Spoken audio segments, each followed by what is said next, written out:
네, 아시안컵 축구대회에서 부진한 경기력에 책임 논란이 있었던 축구대표팀 클린스만 감독의 거취가 경질적으로 가닥이 잡혀가고 있습니다. 대한축구협회 임원진 회의에서 뜻을 모은 이석재 부회장은 정명구 회장과의 독대에서 사퇴를 건의했고 정 회장은 마땅한 명분이 필요하다고 답했습니다. 이경재 기자의 단독 보도입니다. 어제 클린스만 감독의 거취 문제를 놓고 처음으로 소집된 축구협회 임원회의에서 선수 출신 협회 부회장과 임원들은 경질적으로 뜻을 모았습니다. 분위기가 전부 다 지금 사퇴 쪽으로 나도 그런 얘기를 했고 나머지 분들 다 동의를 하셨어요, 그 부분에 대해서. 아까 나머지들도 이제 다 그 얘기들 다 했지. 이석재 협회 부회장은 회의를 마치고 정몽규 회장을 독대해 임원들의 뜻을 전달했습니다. 임원회의가 구속력이 있는 공식적인 협의체는 아니지만 협회 수석 부회장을 비롯해 주요 임원들이 대부분 참석한 만큼 정 회장도 당초 유임 쪽으로 기울었던 입장에서 한 발 물러난 것으로 확인됐습니다. 정 회장님 뜻을 나한테 아까 살짝 붙이더라고. 명분이 있어야 4강까지 올라가. 그래도 그나마 뭐 이런 거를 생각 안 할 수가 없잖아. 정몽규 회장은 내일 열리는 국가대표 전력강화위원회 개최 이후에 기자회견을 열어 결정사항을 직접 설명하는 방안을 검토하고 있습니다. 경질의 최종 걸림돌은 역시 자녀 연봉입니다. 클린스만 감독만 대략 70억, 코치진을 포함하면 약 80억 원을 줘야 하는 조항이 계약서에 존재한다는 것도 축구협회 고위 관계자를 통해서 처음으로 공식 확인됐습니다.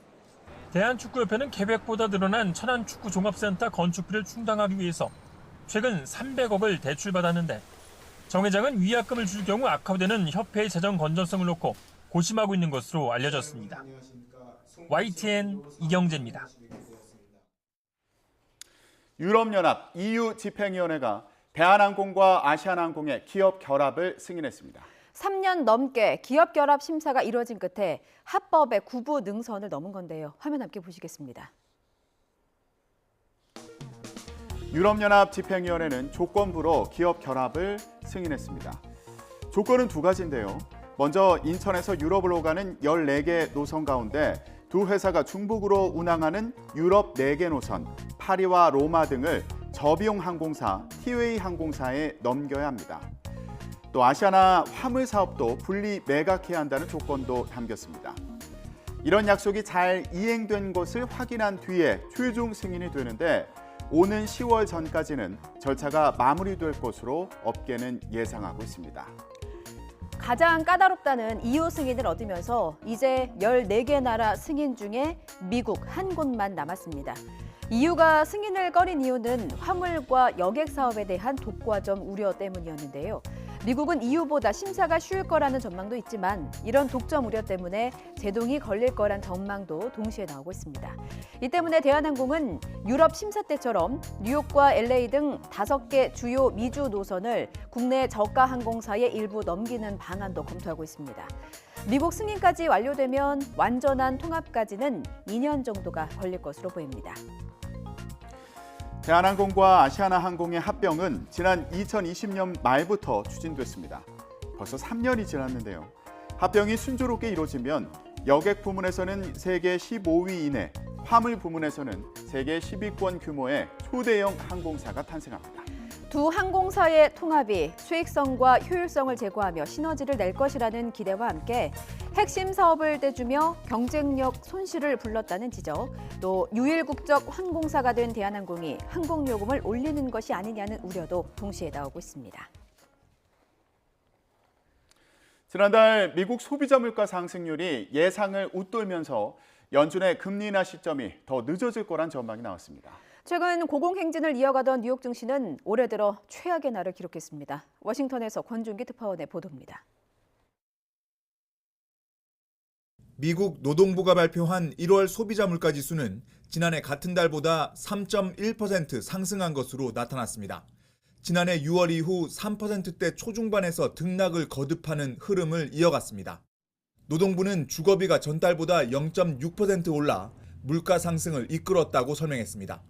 백악관은 물가가 잡혀가고 있는 과정이라며 일희일비하지 않겠다고 밝혔습니다. And we know that rental inflation has slowed, but it takes a while to show up in CPI. We see how the economy is moving, and we don't focus on a one month data. 시장은 올해 첫 물가 데이터가 예상치를 웃돈 데 주목했습니다. 전문가들은 2.9% 상승을 점쳤지만 기대와 달리 2%대 진입에 실패한 겁니다. 이 때문에 연준의 금리 인하 시점이 더 늦어질 수 있다는 관측이 나왔습니다. Right, that does throw kind of a monkey wrench in this broader narrative, that we were going to kind of see the end of the tightening cycle and the really aggressive assumptions that markets had in terms of rate cuts, kind of going through this year. 최근 S&P 500 지수가 5,000선을 돌파하며 강세장을 이어가던 뉴욕 증시는 실망감을 감추지 못했습니다. 나스닥은 2% 가까이 빠졌고 S&P 500 지수는 다시 5,000선 아래로 밀려났습니다. 이제 시장에서는 5월까지는 금리 동결이 이어진 뒤 6월에야 금리 인하가 시작될 가능성에 점점 더 무게를 싣고 있습니다. 워싱턴에서 YTN 권중입니다. 의대 증원에 반발하고 있는 전공의 단체가 즉각적인 단체 행동에 돌입하기보다는 일단 숨고르게 들어간 모습입니다. 하지만 일각에서는 사직서를 내고 진료 현장을 떠나는 방식으로 반발할 움직임도 있어서 진료 대란에 대한 우려는 여전합니다. 김혜은 기자가 보도합니다. 대한전공의협의회는 밤샘 토론을 통해 비상대책위원회 체제로 전환하기로 뜻을 모았습니다. 하지만 단체 행동에 대해서는 어떠한 공식 입장도 내지 않았습니다. 당장은 대학병원 진료 차질을 피하게 됐지만 불씨는 여전한 상황입니다. 정부의 강경 대응 감시망을 피해 근로시간을 줄이거나 차례로 휴가를 내 진료실을 떠나는 방안 등이 거론됩니다. 또 병원과 수련 재계약을 하지 않는 방식으로 진료 현장을 떠나는 방안도 점쳐집니다. 2월 말이면 해마다 10% 정도 병원을 옮기는 응급의학과의 경우 이 같은 움직임이 가시화하는 것으로 전해졌습니다. 이쪽 병원에서는 그만두고 다음 병원에 가지 않겠다라고 하는 사람들이 상당히 많은 숫자 존재하고 있습니다. 정부가 무서워해야 하는 게 지금 의사들 파업이 아닙니다. 의사들의 포기예요. 정부는 전공의들이 집단 사직서를 제출하려는 움직임이 보이자 병원에 사직서 수리 금지 명령을 내렸습니다. 하지만 의사들이 각자 계약을 포기하는 방식으로 반발할 경우 사실상 손쓸 방법은 없습니다. 그분들이 자기의 진로를 그렇게 통으로 다 바꿔가면서까지 그렇게 극한 투쟁을 하지 않으시도록 저희가 대화 설득의 노력을 다하도록 하겠습니다. 대한의사협회는 이번 주 전국적으로 권기대회를 통해 투쟁력을 모은다는 방침을 세우고 있습니다. 의료계 내에서는 이달 말 본격적으로 투쟁하자는 목소리도 있어서 진료 대란에 대한 우려는 갈수록 커지고 있습니다. YTN 김혜은입니다. 이렇게 정부의 의대 증원 발표로 비상대책위원회 체제로 전환한 대한전공의협의회가 의대 증원 계획을 전면 백지화해야 한다고 주장했습니다. 박단 전공의협의회장은 어제 입장문을 내고 전국 대부분 전공의가 일선 의료 현장을 외면한 정부의 잘못된 정책에 좌절하고 있다며 원점에서 재논의해야 한다고 정부에 요구했습니다. 이어서 정부가 정책을 강요한다면 대한민국의 의료 체계가 완전히 무너질 수 있다며 젊은 의사들이 마음 놓고 진료에만 전념할 수 있도록 지속 가능한 의료 정책을 제시해달라고 촉구했습니다. 네, 의사들의 집단 행동이 가시화하면서 지금 가장 걱정이 큰 건 당사자인 의사나 병원보다 바로 환자와 그 가족들일 텐데요. 어렵게 잡은 수술이나 치료 일정이 미뤄질까 노심초사하고 있습니다. 조영선 기자입니다. 요즘 대학병원에 입원 중인 환자와 가족들은 걱정이 늘었습니다. 의사들의 파업 얘기가 나올 때마다 혹여 치료에 차질이 생기지 않을까 싶어서입니다. 암 환자 등 중증 환자들의 경우 어렵게 잡은 수술이나 치료 일정이 미뤄질까 걱정이 더 클 수밖에 없습니다. 만약에 파업을 했을 경우 그 인턴이나 레지던트 분들이 빠지게 되면 응급 상황을 대처하실 의사분들이 없으시잖아요. 그랬을 때가 제일 우려되는 상황이죠. 항암과 항암 환자 같은 경우에는 응급 상황이 언제든지 발생할 수 있는데 특히 지역에서 큰 병원을 찾아 서울로 원정 치료를 다니는 환자들은 불안감이 ክ니다. 대학병원 업무의 상당 부분을 책임지는 전공의 집단 행동 얘기에 예민할 수밖에 없는 겁니다. 자기 밖으로 유신되는 것밖에 안 된다. 상업병원 같은 경우에는 지역민보다 그 외부에서 오시는 분들이 더 많더라고요, 보면. 근데 그 병원에서조차 이렇게 한다면 그거는 크게 많은 불편을 초래하죠. 환자와 가족들은 의료 파업으로 왜 본인들이 피해를 봐야 하는지가 가장 납득하기 힘들다는 입장입니다. 그렇다고 파업 기간 동안 아프지 말라고 할 수도 없는 노릇. 어린아이가 있는 집에서는 벌써부터 걱정입니다. 환자들 때문이라도 파업은 안 된다고는 생각을 해요. 저희 애들도 계속 막 병원으로 살거든요. 1년 내내 뭐 여기 아팠다 저기 아팠다 하니까. 정부는 의료 피해 신고 센터를 운영한다고 밝혔지만 사후 약방문도 못 되는 대책이어서 환자와 보호자들의 걱정만 커지고 있습니다. YTN 조용성입니다.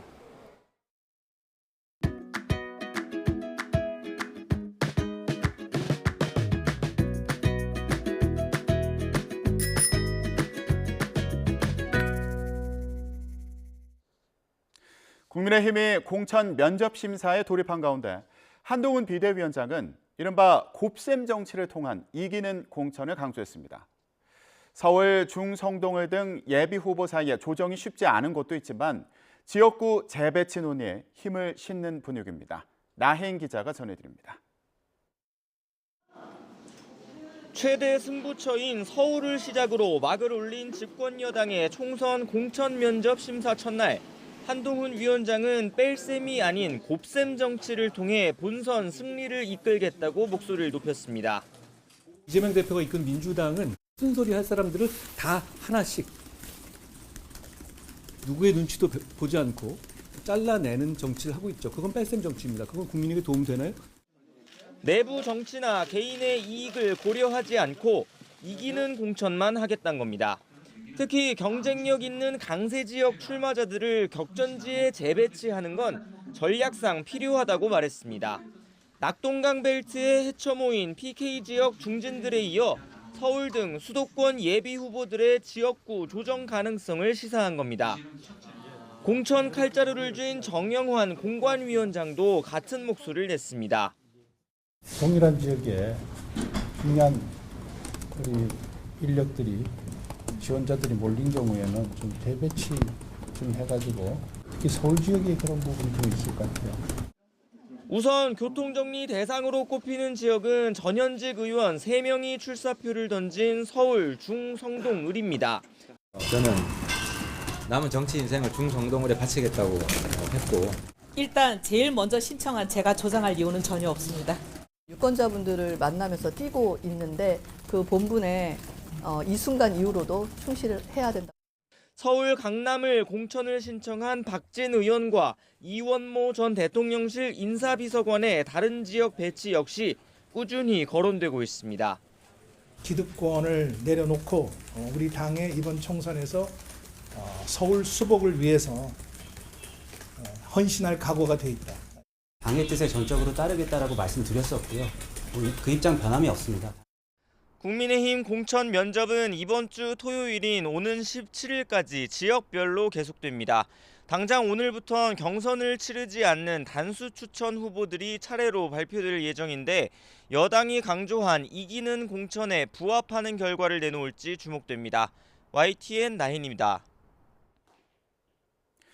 더불어민주당에선 이재명 대표가 일부 총선 예비 후보들에게 사실상 불출마를 권고하는 등 인적 쇄신 행보에 직접 나선 것으로 확인됐습니다. 당 일부에선 비명계 찍어내기 아니냐는 우려가 나오는데요. 임종석 전 대통령 비서실장의 거취 문제가 내홍의 도화선이 될 가능성이 큽니다. 김대경 기자가 전해드립니다. 다음 주 후보 간 경선 돌입을 앞두고 현역 평가 하위 20% 의원들에게 개별 통보를 예고한 민주당. 이재명 대표가 그 신호탄을 쏘아 올렸습니다.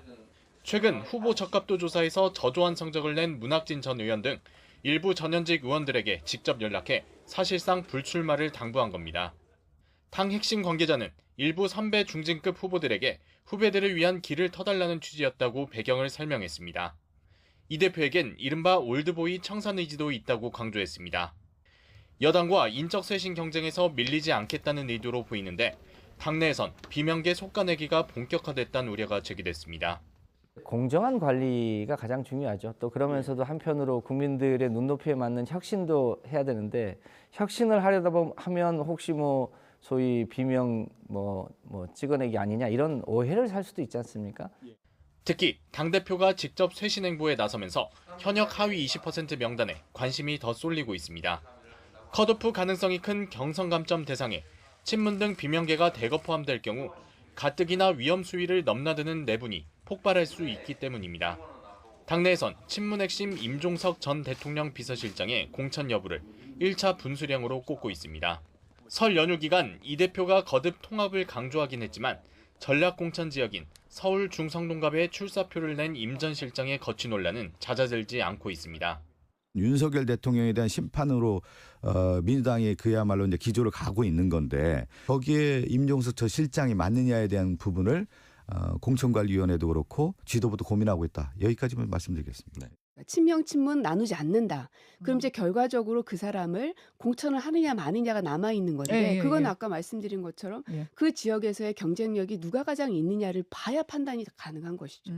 제3지대 신당이 공천 탈락자 영입 경쟁에 힘을 쏟고 있는 상황에서 이재명 대표가 인적 쇄신과 단합 유지라는 양립하기 힘든 과제를 어떻게 풀어낼지 주목됩니다. YTN 김대겸입니다.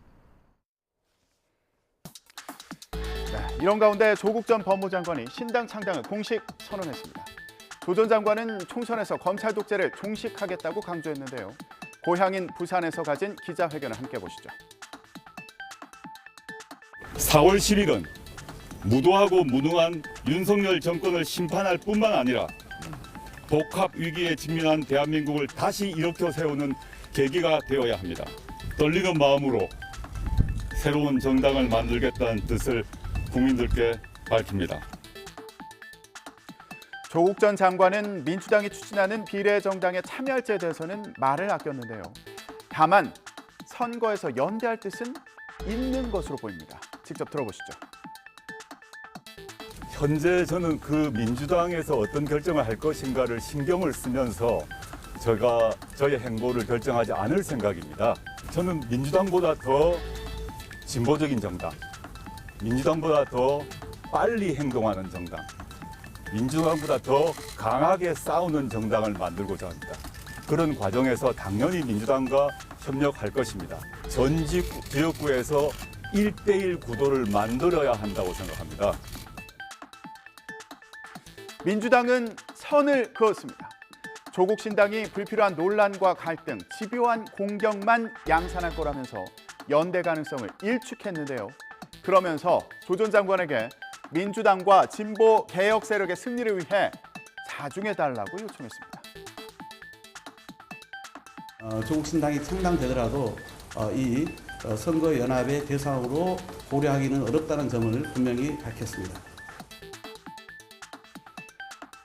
하지만 당내에서는 조국 전 장관을 향해서 어떤 모양으로 같이 할지는 모르겠지만 정권 심판의 큰 바다에서 함께 만날 수 있으리라 기대한다. 따로 또 같이 이런 반응도 나와서요. 연대 가능성을 열어둔 거 아니냐 이런 해석도 나오고 있습니다. 국민의힘 한동훈 비대위원장은 조국 전 장관이 나서는 건 결국 민주당이 준연동형 비례대표제를 유지하기로 했기 때문이라면서 비판했습니다. 들어보시죠. 절대로 국회의원이 될 수 없는 조국 씨 같은 사람이 국회의원이 될 수 있는 마법 같은 제도에 이 마법을 누가 부린 겁니까? 이재명 대표와 민주당이 부린 겁니다. 조국 신당이 비례대표를 한 석이라도 얻으려면 총선에서 최소 득표율인 3%를 넘겨야 합니다. 그런데 국민의힘과 민주당 모두 비례 위성정당을 창당하기로 한 상황이어서 소수정당이 비례의석을 얻기 쉽지 않다는 게 변수죠. 또 2심에서 2년형을 선고받은 조 전 장관, 대법원에 상고했는데 총선에서 당선돼도 대법원에서 형이 확정되면 의원직을 상실하게 됩니다. 금고 이상의 형이 확정되면 의원직을 잃게 되기 때문이죠. 그런 만큼 조 전 장관의 총선 출마는 개인적인 명예회복을 위한 거란 해석이 나오는데요. 총선에서 문재인 정부 심판론이 다시 부상할 가능성을 두고 민주당은 경계하는 반면 국민의힘은 비판하면서도 내심 반기는 분위기로 읽힙니다.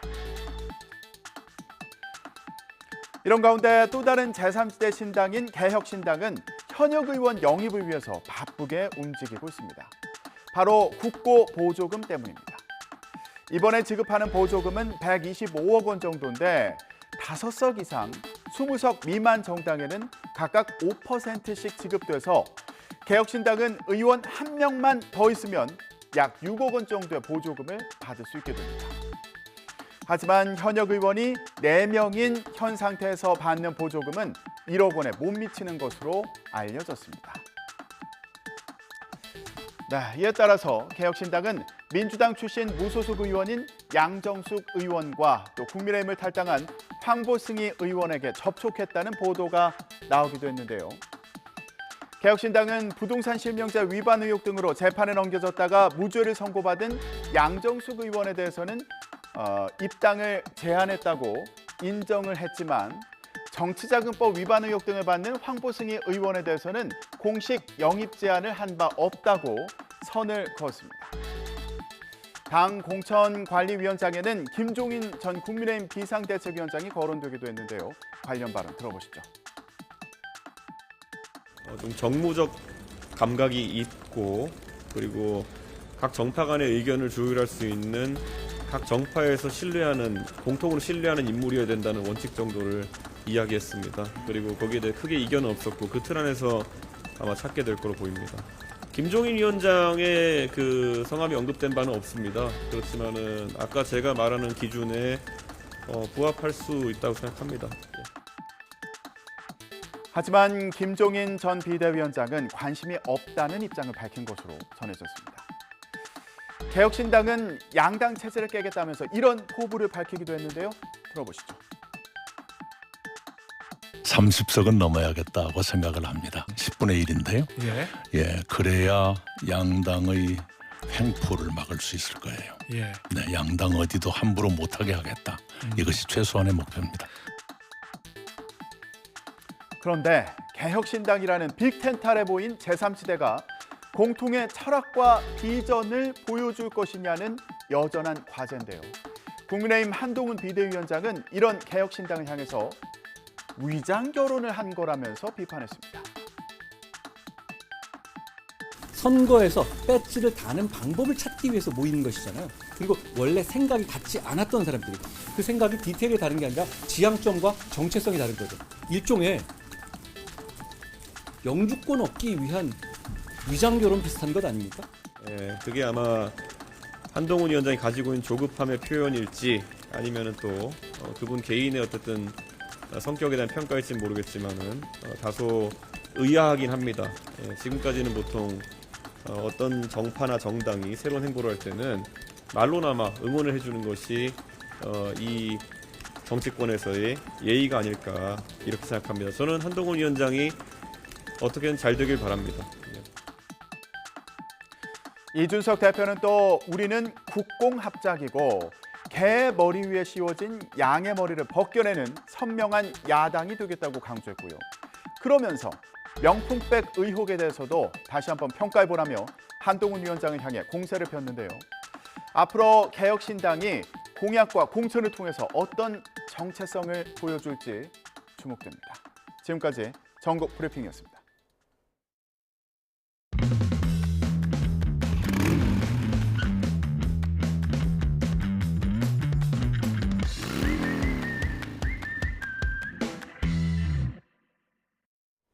YTN 뉴스라이더 함께하고 계십니다. 이른바 백현동 로비스트 김인섭 씨가 구속됐습니다. 1심에서 징역 5년을 선고받았습니다. 김인섭 씨는 경기도 성남시 백현동 개발 사업과 관련해서 인허가를 알선해주는 대가로 77억 원을 챙긴 혐의를 받고 있는데요. 1심 법원에서 유죄를 인정한 것입니다. 자, 이제 시선은 민주당 이재명 대표에게로 쏠렸습니다. 이번 판결이 백현동 비리 의혹과 관련한 법원의 첫 판단이었다는 걸 미뤄보면 이재명 대표의 재판에도 영향을 줄 수 있다는 관측이 나옵니다. 김다연 기자가 보도합니다. 성남시장 시절 민주당 이재명 대표의 측근이었던 김인섭 전 한국하우징기술 대표가 법원에 출석했습니다. 오늘 선고 앞두고 계신데 한 말씀만 부탁드리겠습니다. 김 씨는 백현동 사업 인허가 알선을 대가로 민간업자 정바울 아시아디벨로퍼 회장에게 77억 원과 함께 공사 현장 식당 사업권을 받은 혐의를 받습니다. 9개월의 심리 끝에 1심 법원은 검찰의 공소 사실 대부분이 인정된다며 김 씨에게 징역 5년을 선고하고 추징금 63억여 원을 명령했습니다. 또 도주 우려가 있다며 보석 결정을 취소하고 다시 법정에서 구속했습니다. 재판부는 김 씨가 이재명 대표와 정진상 전 정무조정실장의 두터운 신뢰를 얻었고 성남시 공무원들도 이들의 특수관계를 잘 알고 있었다고 명시했습니다. 또 백현동 사업에서 김 씨의 역할은 사실상 정 전 실장에게 청탁하는 것뿐이었다며 김 씨가 친분을 이용해 알선 행위를 하고 거액을 챙겨 공무원 직무의 신뢰를 훼손했다고 질타했습니다. 특히 백현동 부지 용도 변경과 성남도시개발공사의 사업 배제 과정에서 정바울 회장 요청에 따라 김 씨가 정진상 전 실장에게 편의를 봐달라고 청탁하고 정 전 실장이 이를 성남시 공무원에게 전달했다는 점을 분명히 했습니다. 재판부는 다만 이 대표와 정 전 실장, 김 씨의 친분 관계를 토대로 청탁이 실현된 것인지는 직접 판단하지 않았습니다. 12구 이태원 참사 관련 소식입니다. 당시 경찰 내부 보고서를 삭제하라고 지시한 혐의로 재판에 넘겨진 경찰 간부들이 있었습니다. 오늘 이들에 대한 1심 선고가 나옵니다. 박성민 전 서울경찰청 공공안녕정보외사부장, 김진호 전 용산경찰서 정보과장. 두 사람은 증거인멸 교사 등의 혐의로 기소됐고요. 서울 서부지방법원에서 선고 기일이 오늘 열립니다. 이들은 이태원 참사 발생 직후인 지난 2022년 11월 용산서 정보관이 생산한 정보보고서 4건을 업무용 PC에서 삭제하라고 지시한 혐의를 받는데요. 앞서 검찰은 두 사람에게 각각 징역 3년을 구형했습니다. 만약 실형이 선고된다면 이태원 참사 관련 혐의로 기소된 경찰 간부들이 실형을 받는 첫 사례가 됩니다. 자, 이번 뉴스는 조금 복잡하니까 잘 들으셔야 합니다. 일전에 YTN 단독 보도로 전해드렸었습니다. 서울 은평구에 있는 한 척추치료병원에서 대리수술을 한 의혹이 있다. 그리고 이로 인한 압수수색에서 관련 정보가 사전에 유출된 의혹이 있다. 유출 의혹의 이면에는 수사경찰 배우자의 공짜 건강검진 의혹이라든지 부적절한 유착관계를 의심하게 하는 여러 정황도 함께 전해드렸었습니다. 자, 여기까지는 이제 기억이 나셨죠? 이와 관련한 새로운 단독 보도 전하겠습니다. YTN의 단독 보도 이후에 경찰이 수사팀을 새로 꾸려서 수사하고 있는데요. 이 병원은 한 차례 압수수색을 당하고도 대리수술을 한 정황이 추가로 드러났습니다. 병원장이 증거를 위조한 정황도 추가로 발견돼서 수사를 받고 있습니다. 이건 정신을 못 차린 건지, 수사기관을 우습게 하는 건지, 그도 아니면 잘못된 일이라는 생각조차 못할 정도로 도덕적 해이가 만연한 건지 믿고 싶지 않지만 믿을 수 없는 정황들이 계속 나오고 있습니다. 우종훈 기자의 단독 보도입니다. 최근 YTN이 단독 보도했던 척추치료병원 수사정보 유출 의혹 등과 관련해서 경찰이 서울 서부경찰서와 해당 병원에 대해서 본격적인 강제 수사에 착수했습니다. YTN 보도 여파로 경찰은 서울 은평구 척추치료병원을 둘러싼 대리수술과 수사기밀 유출 의혹을 전면 재수사하고 있습니다. 그런데 수사 과정에서 대리수술이 추가로 이루어졌다는 정황이 포착됐습니다. 대리수술은 의사가 아닌 사람이 의료행위를 하는 경우로 의료행위를 한 사람뿐 아니라 가담한 의료인까지 최소 징역 2년에서 최대 무기징역까지 처할 수 있는 범죄입니다. 이와 함께 병원장이 추가로 수사선상에 오른 사실도 확인됐습니다. 해당 병원은 대리수술 외에 쓰지도 않은 비급여 치료 재료를 썼다고 환자를 속이고 비용을 과도하게 청구했다는 의혹도 받고 있는데 병원장은 경찰 수사가 임박해오자 직원들에게 비급여 치료재료 입출고 기록을 조작하라고 지시한 혐의를 받습니다. 이에 대해 병원장은 현재 의료기기 업체 관계자들은 수술실에 들어오지 않고 있다며 언제부터 안 들어왔는진 정확히 기억나지 않으나 이들이 대리수술을 한 사실은 없다고 주장했습니다. 다만 증거인멸 혐의에 대해선 경찰 조사에서 이미 밝혔다며 말을 아꼈습니다. 오늘 주목을 받는 판결들이 많습니다. 서울 동부지법에서는 전청조 씨에 대한 1심 판결이 있습니다. 전청조 씨는 IM 실례예요. 숱한 밈을 양성하면서 조롱거리가 됐던 재벌 3세 사칭과 관련해 30억 원대 사기 행각을 벌인 혐의로 재판을 받았는데요. 사기 혐의로 옥중에 있으면서도 TV 뉴스에 나오는 자신이 신기하다며 우주 대스타라고 착각했던 전청조 씨. 오늘 판결에 따라 징역 10수년을 살 수도 있는데 어떤 말을 할 수 있을지요? 전정조 씨의 혐의를 다시 한번 정리하면요. 지난 2022년 4월부터 재벌 3세 혼외자를 사칭하며 투자 기회가 있다고 사람들을 속였고 30억 원 넘게 빼돌린 혐의를 받고 있습니다. 앞서 검찰은 전 씨가 호화 생활을 위해서 범행을 저질렀고 피해 회복 가능성도 희박하다며 징역 15년을 구형했는데요. 전 씨는 최후 변론에서 손발을 덜덜 떨면서 눈물로 호소한 것으로 알려지고 있습니다. 죄송하다, 사죄드린다, 피해 회복을 위해서 살겠다. 앞서 옥중 편지로 밝힌 우주 대스타라는 표현과는 조금 괴리감이 느껴지긴 합니다. 잠시 후에 관련 내용 변호사와 함께 짚어보죠. 네, 오늘 이 재판도 관심입니다. 방송인 박수홍 씨 출연료 등을 빼돌린 혐의를 받는 친형 박모 씨 부부에 대해서 1심 선고가 있습니다. 거의 10년 동안 박수홍 씨의 돈과 연예기획사 자금 48억여 원을 빼돌린 혐의를 받고 있죠. 검찰은 친형 박 씨에게는 징역 7년을, 형수인 이모 씨에게는 징역 3년을 선고해달라고 요청했습니다. 오늘 선고를 앞두고 박수홍 씨는 친형 부부에게 엄벌을 내려달라는 탄원서를 작성해서 눈길을 끌었습니다. 피고인들을 가족으로 사랑했지만 그들은 나를 돈 벌어오는 기계, 돈 벌어오는 노예 따위로 대한 게 피눈물이 난다면서 엄벌을 요청했고요. 이에 반해서 친형 부부 측은 꼼꼼하고 철저한 통장 관리로 박수홍 씨의 재산을 모아준 것이라며 선처를 호소한 상황입니다. 자, 재판부의 선택은요? 지금 바로 변호사와 함께 전망해 보겠습니다.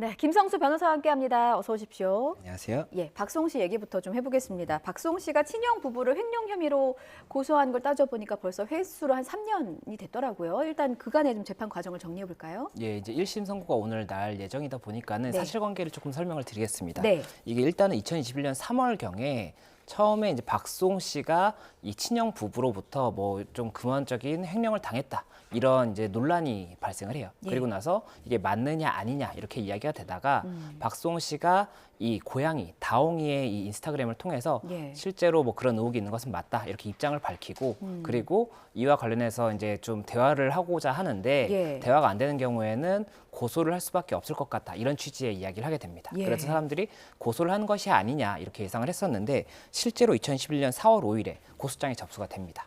그리고 이제 고소장이 접수가 됐기 때문에 수사가 진행이 되잖아요. 그래서 경찰 단계에서 수사가 한 차례 진행이 됐는데 경찰에서 봤을 때는 어쨌든 지금 이 박수홍 씨가 제기했던 의혹 중에 이 의혹이 횡령인 부분이고 횡령이 어떤 부분이냐면 네. 이 타인의 재산을 편취하고 이를 통해서 자신이 이득을 얻은 그런 거라고 볼 수가 있는 것인데 박수홍 씨에 대한 횡령 부분이 하나가 있는 것이고 또 이제 박수홍 씨의 친형이 운영했던 회사가 있습니다. 예. 이 회사 같은 경우에도 법적으로는 별도의 법인격으로 보기 때문에 이 회사에 대한 자금을 편취하는 것도 횡령이 될 수가 있거든요. 그렇다 보니까는 이 횡령을 회사에 대한 횡령 그리고 박수홍 씨에 대한 횡령 이게 두 가지가 다 있는 것으로 보아서 일단은 그 기소 의견으로 검찰에 송치를 하게 되고 예. 검찰에서 이제 추가로 수사를 이어가는 과정에서 이 부분 좀 혐의가 있는 것 같다라고 해서 기소를 이제 하게 되는데 그 기소 전에 이 박수홍 씨의 친형에 대해서 이 증거인멸의 우려라든지 도주의 우려가 있다라고 하면서 구속영장을 신청을 했었고 예. 이 구속영장이 2023년 10월 7일에 이제 받아들여집니다. 2022년 10월 7일이네요. 2022년 10월 7일에 받아들여졌고 예. 구속 상태에서 재판에 넘겨졌는데 이 재판에 넘겨진 이제 당사자가 이 박수홍 씨의 친형 그리고 친형의 부인, 그러니까 형수 있지 않습니까? 예. 형수도 공모했다라고 봐서 일단은 이제 기소가 됐었고 검찰에서 봤던 혐의는 일단 설명을 드리면 금액 자체는 총 처음엔 67억 정도라고 봤었습니다. 예. 67억 정도 규모라고 봤었고 이게 박수홍 씨 그 개인에 대한 이 횡령 부분을 28억 정도로 봤었고 그리고 이 회사에 대한 횡령 부분을 33억 정도로 봤던 겁니다. 예, 근데 이게 이제 좀 정리를 하다 보니까 박수홍 씨에 대한 편취 부분은 중복된 부분이 있다라고 검찰에서 봤던 거예요. 그래서 이 28억에서 이제 13억 정도가 빠진 15억 정도로 봤고 예. 그래서 지금 회사와 박수홍 씨에 대한 총 편취금액은 40억 원대로 보고 있는 그런 상황이고 이에 대해서 일단은 박수홍 씨 측은 횡령이 맞다라고 주장을 하고 있는 반면에 예. 이 박수홍 씨의 친형과 형수 쪽에서는 뭐 일부 부분에 대해서는 굉장히 극소한 부분에 대해서는 뭐 이게 법적인 부분을 몰라서 횡령이었다라고 인정을 하고 있지만 그 외 부분에 대해서는 횡령이 아니다라고 다투고 있기 때문에 네. 이에 대해서 오늘 이제 선고 결과가 어떻게 나올지가 조금 관건이 되는 그런 사안입니다. 예, 이게 뭐 시간이 뭐 2년, 3년 이렇게 되다 보니까 그동안 좀 여러 과정들이 있었고 그 부분을 참 일목요연하게 정리해 주셨어요. 조금 전에 제가 그 전해드렸습니다만 박수홍 씨는 선고를 앞두고 지난달에 이제 재판부에 엄벌 탄원서를 냈더라고요. 그러니까 자신을 노예로 알았고 피눈물이 난다. 엄벌이 필요하다는 입장입니다. 이게 그냥 우리가 보통 탄원서라고 하면 선처를 요청을 하잖아요. 근데 그게 아니었던 거죠. 예, 이게 형사 사건은 어떻게 진행이 되는 것이냐면 예.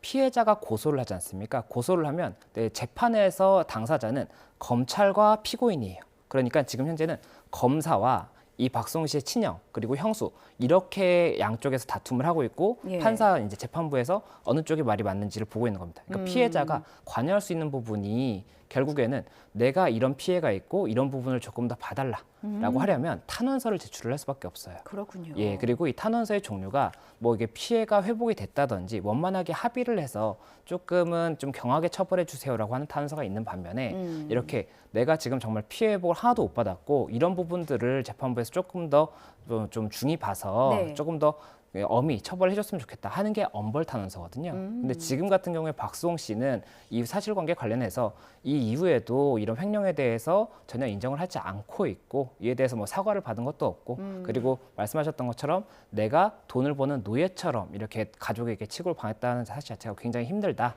그렇기 때문에 엄벌을 처해주길 바란다라고 재판부에 이제 탄원서를 제출했다는 그런 소식입니다. 그렇군요. 친형 부부 측은 오히려 꼼꼼하고 철저하게 관리했기 때문에 박수홍 씨의 재산을 불려준 것이다. 좀 선처를 재판부에 탄원한 상황이긴 합니다. 근데 재판부의 판결이 좀 어느 쪽으로 쏠릴까요? 보통 이렇게 엄벌을 탄원을 했을 때 피해자 측의 의견을 좀 많이 들어주는 편입니까? 예, 이 재판이라는 것은 결국에는 유무죄를 따지는 것이 가장 중요합니다. 예. 지금 이 박수홍 씨의 친형 같은 경우에 그리고 형수 같은 경우에는 이 혐의 대부분에 대해서 부인을 하고 있기 때문에 이 중에 어디까지 인정되는지가 가장 중요한 부분입니다. 네. 지금 일부 부분에 대해서는 몰라서 횡령을 한 것이다라고 주장을 하고 있기 때문에 그 부분은 유죄가 인정이 된다고 하더라도 그 유죄의 그 금액이 어느 정도냐에 따라서 이 처벌의 수위도 정해질 수가 있는 거거든요. 그렇군요. 예, 그렇다 보니까는 어디까지 횡령의 범위라고 보는지가 가장 중요할 것으로 보이고 만약에 지금 검찰에서 주장한 부분들이 대부분 받아들여졌다라고 한다면 예. 그렇다면은 이 재판부가 봤을 때는 이렇게 잘못을 했음에도 불구하고 반성을 하지 않는 모습을 볼 수가 있지 않습니까? 네, 끝까지 네. 부인을 하기 때문에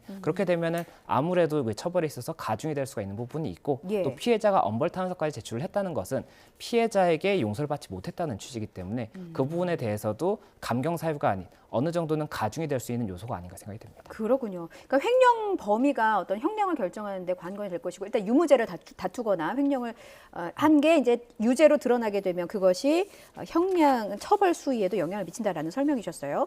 그런데 이제 검찰의 구형을 보니까 지난 10차 공판이었습니다. 박수용 씨의 친형에게는 징역 7년을 구형을 했고 형수에게는 징역 3년을 구형했습니다. 그 부부였잖아요. 이렇게 차이가 나는 이유가 있습니까? 예, 일단은 그 횡령 자체에 대해서 사실관계에 있어서도 그 횡령 행위를 한 행위 자체가 친형 쪽이 더 많을 거다라고 아마 봤을 것으로 보이고 그리고 같이 횡령을 했다라고 보는 부분에 대해서도 이 주된 행동을 한 사람이 있고 이 종된 행동을 한 사람이 있다라고 봤을 때는 네. 종된 행동을 한 사람에 대해서는 조금은 더 경하게 선고가 이루어질 수가 있거든요. 그렇다 보니까는 검찰에서도 그런 부분까지 감안을 해서 일단은 특경법 사기 혐의로 이 친형에 대해서는 징역 7년을 그리고 형수에 대해서는 징역 3년을 해줄 것을 구형을 한 것이고 예. 다만 이게 혐의이기 때문에 재판부에서 어떻게 판단할지는 지켜봐야 될 것 같습니다. 그렇군요. 재판부 1심 선고 결과를 지켜봐야 되겠고 그럼 1심 선고가 나온 다음에 또 다른 재판에도 영향을 미칠까 궁금한데 왜냐하면 지금 뭐 횡령이나 명예훼손 혐의 재판 말고도 민사소송도 진행되고 있잖아요. 근데 이 민사소송은 첫 재판 이후에 좀 보류 중인 상황인가 봅니다. 예, 맞습니다. 이 박수홍 씨가 지금 당장 그 형사 고소를 했지 않습니까? 예. 근데 이 형사 고소는 이 사람을 처벌해 주세요라는 것이고 내가 지금 횡령을 당했으면 손해배상을 받아야 되지 않습니까? 예. 돈을 받아야 되는 부분은 민사를 제기해야 되는 것인데 박수홍 씨가 이 고소장을 제출하면서 민사소송을 이제 이후에 제기를 했어요. 네. 그리고 제기를 하면서 그때 당시 처음에 그 금액은 86억을 제기를 한 겁니다. 네. 여기에는 이 횡령으로 내가 지금 받았어야 될 돈을 못 받았다라는 것이 이제 한 30억 정도 처음에 이제 당초에 있던 30억 주장이 있었지 않습니까? 예. 그 부분이 있었을 것으로 보이고 그리고 그 외에 이제 정산을 하기로 했던 거지 않습니까? 동업관계였다라고 볼 수가 있는데 그럼 정산을 해야 되는데 정산을 하지 못한 부분에 대해서도 이제 수십억이 된다라고 해서 처음에 86억을 제기를 했다가 예. 이후에 이제 소송을 진행을 하면 상대방의 계좌를 한번 확인을 해볼 수가 있어요. 법원을 통해서. 계좌를 확인한 결과 더 많은 금액이 나왔던 거죠. 이렇게 해서 정산금이 더 늘었어야 된다라고 해서 116억으로 한번 올렸습니다. 네. 그리고 나서 올랐더라고요. 최근에 다시 198억으로 올렸는데 이에 대해서는 어떻게 된 부분이었냐면 116억 외에도 이게 소멸시효라는 게 있습니다. 민사소송에서는 그 불법행위 손해배상이라든지 아니면 뭐 정상금 청구 이런 게 보통은 10년이 소멸시효인데 그러면 10년 동안에 받았어야 될 금액이 116억이라고 계산을 했던 건데 최근에 이제 고등법원 판례가 어떤 것이 있었냐면 동업관계에서는 이 소멸시효가 시작되는 시점이 동업관계가 끝난 날을 기점으로 10년이라고 보는 겁니다. 그렇다면 동업관계는 최근에 끝났다고 볼 수가 있잖아요. 이렇게 분쟁이 발생한 다음에.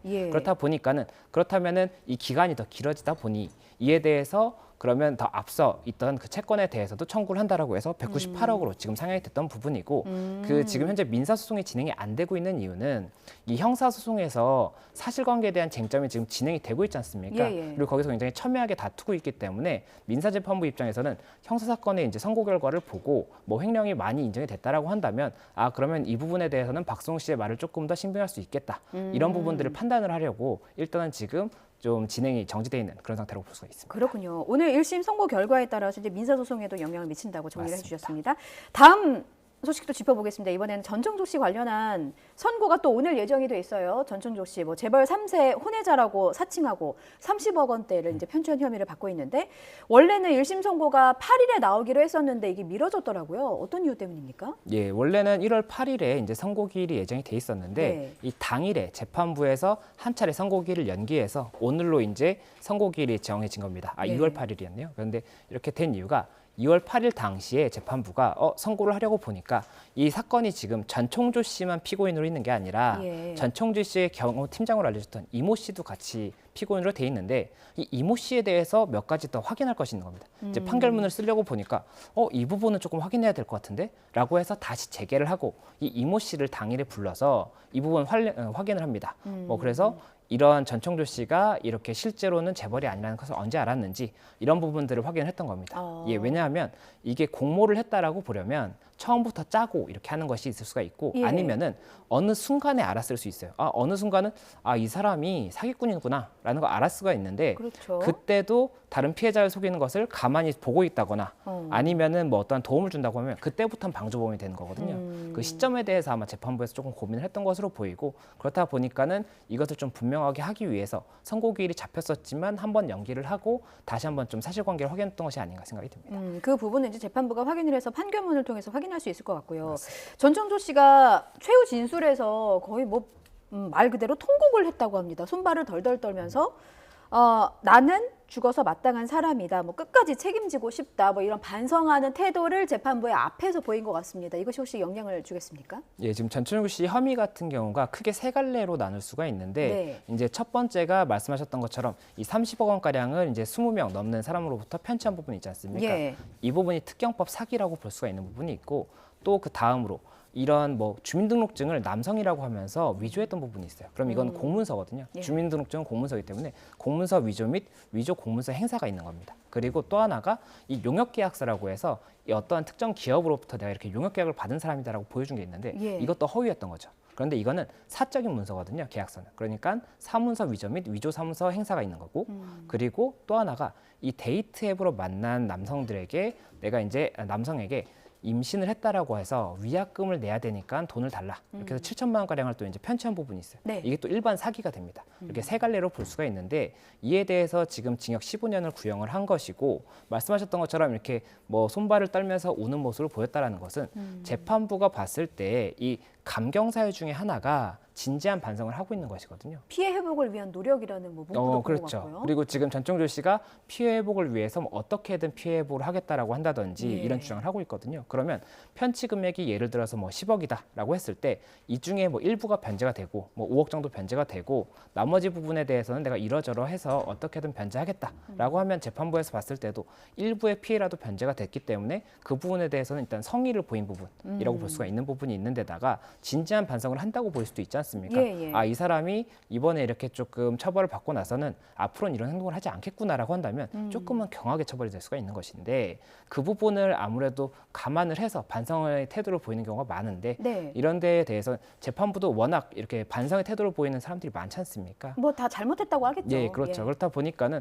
그 부분 관련해서는 재판부가 조금 신중하게 검토하지 않을까 생각이 듭니다. 그 의문인 게 또 그게 참 앞뒤가 다르다고 해야 될까요? 그 옥중 편지, 알려진 옥중 편지를 보면 TV에 내가 나오는데 좀 신기하다. 뭐 오늘은 뭐 내가 안 나왔네 이런 말도 하고 그러면서 한편으로는 내가 이렇게 힘든 걸 보니까 나는 우주 대스타가 맞다. 뭐 이런 발언도 했다고 합니다. 이런 거는 반성의 태도라고는 조금 볼 수 없는 발언들이기는 해서 그렇다고 해서 재판부 앞에서 또 이런 말을 한 건 아니잖아요. 이런 게 좀 영향을 미칠까 궁금하긴 합니다. 예, 이제 재판부는 종합적으로 판단을 하게 되는 것인데 네. 이 사건 초기에는 반성을 하지 않았다가 뭐 나중에 반성을 했다라고 한다면 그 부분도 참작이 될 수는 있겠죠.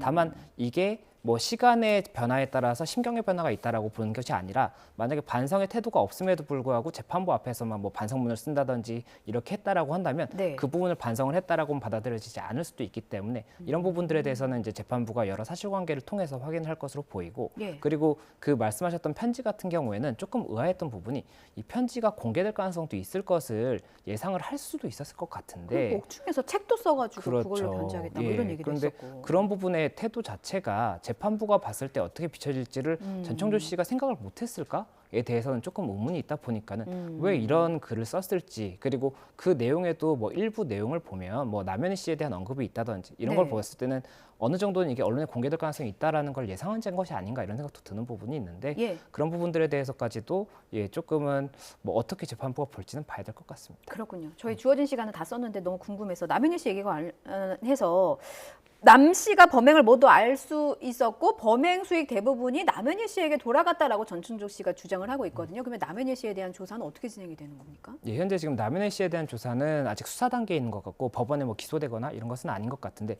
전청조 씨는 계속해서 남현희 씨가 알고 있었다라고 주장을 하고 있기 때문에 예. 뭐 방조라든지 공범 또는 뭐 이렇게 해서 지금 고소장에 들어가 있는 것으로 알고 있습니다. 그래서 이 부분 관련해서 남현희 씨는 당연히 뭐 그것을 내가 몰랐다라든지 이런 부분을 최대한 증명을 해서 혐의를 받지 않기 위해서 지금 주장을 할 것으로 보이고 이 수사기관에서는 고소장의 내용에 근거해서 알았는지 여부를 따져볼 것이기 때문에 이 부분에 대해서는 이 전청조 씨와 별도로 사실관계를 좀 지켜봐야 될 것 같습니다. 그렇군요. 변호사님 하나만 더 여쭤볼게요. 지금 그 전춘호 씨 관련 혐의 크게 세 갈래가 있다 이렇게 정리를 해주셨어요. 뭐 투자금 편취에다가 뭐 문서 위조, 사기 혐의 이렇게 정리를 해주셨는데 그래서 검찰이 구형한 건 징역 15년입니다. 이게 그 전춘호 씨가 그 전과가 있잖아요. 이런 것들이 좀 반영이 돼서 1심 선고 결과 양형이 좀 어떻게 나올지 궁금합니다. 예, 일단은 검찰 구형량보다 통상적으로는 작게 나오기 때문에 예. 아마 15년까지는 나오지 않을 것으로 보이고 뭐 많이 이제 선고가 된다고 하더라도 10년 이상 정도가 나오면 이제 중하게 선고가 됐다라고 볼 수가 있고 조금 경하게 나오면 10년 이제 이하까지도 나올 수가 있을 것 같습니다. 다만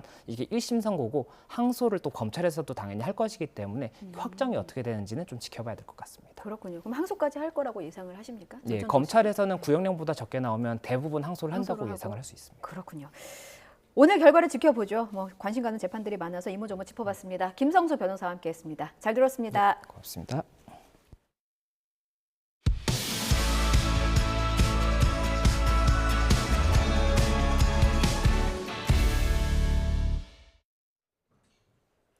YTN 뉴스라이더 함께하고 계십니다. 이스라엘이 유엔 산하 팔레스타인 난민 구호 기구에 대한 폭로전을 이어가고 있습니다. 난민기구 직원들의 테러 가담 사실과 난민기구 본부 지하 땅굴을 공개한 데 이어서 이번엔 난민기구 소속 교사들의 집에 인질들이 억류됐다고 주장했습니다. 기정훈 기자가 전해드립니다. 이스라엘이 연일 유엔 산하기구에 대한 폭로전을 이어가고 있습니다. 유엔 팔레스타인 난민구호기구가 무장정파 하마스와 연계됐다는 의혹을 잇따라 제기한 건데 이번엔 인질 억류입니다. 유엔 주재 이스라엘 대사는 이메일 성명에서 하마스에 납치된 인질들이 난민 구호기구 소속 교사들의 집에 억류됐다는 게 확인됐다고 주장했습니다. 이는 풀려난 인질을 통해 확인됐으며 난민기구 시설을 통해 인질이 이송되기도 했다고 말했습니다. 이스라엘은 앞서 지난달 난민구호기구 직원 12명이 지난해 10월 하마스 테러에 가담했다는 의혹을 제기했습니다. 또 며칠 전에는 난민구호기구 본부 건물 지하에서 하마스 정보부대가 쓴 땅굴이 나왔다며 외신 기자들을 불러 현장을 공개했습니다. 난민기구는 테러에 가담했다고 지목된 직원들을 해고하고 내부 감찰을 시작했지만 파장은 컸습니다. 미국 등 9개 나라가 난민 구호기구에 대한 지원 중단을 발표했고 일각에선 기구를 해체해야 한다는 주장까지 나왔습니다. 난민 구호기구 측은 반발했습니다. I have said that these calls are short-sighted. The impact is not just on the short term.